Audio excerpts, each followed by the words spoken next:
امریکہ میں پاکستانی کمیونٹی نے 92 نیوز کی کرونا ریلیف فنڈ کے لیے ہونے والی ٹیلی تھون ٹرانسمیشن کو خوب سراہا ہے۔ انہوں نے اس کار خیر میں بھرپور حصہ لینے کا اعلان بھی کیا ہے۔ ہمارے نمائندے خرم شہزاد اس وقت امریکہ میں موجود ہیں، آئیے ان سے مزید جانتے ہیں۔ جی خرم شہزاد، بتائیے گا۔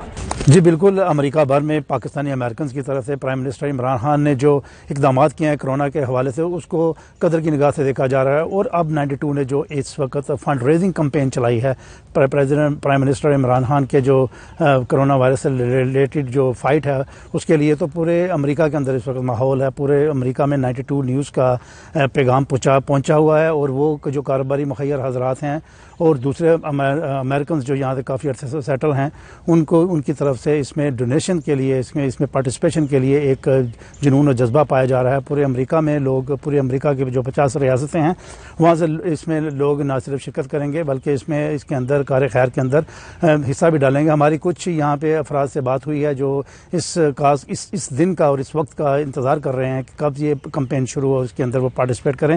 تو ان کا یہ کہنا ہے کہ ہمارے لیے ایک فخر کی بات ہے، ایک نوبل کاز کے اندر ہم شرکت کرنے جا رہے ہیں جس کا ڈائریکٹ امپیکٹ ہوگا، جو پاکستان کے اندر جو اسٹرگلنگ فیملیز ہیں، جو انڈیویجولز ہیں، ان کو ڈائریکٹ ان کی امداد پہنچے گی۔ اور خاص طور پہ جس کام کے پیچھے پرائم منسٹر عمران خان کھڑے ہوں تو اس کے اندر شامل ہونا وہ ایز اے نوبل کاز کے طور پہ دیکھ رہے ہیں۔ جی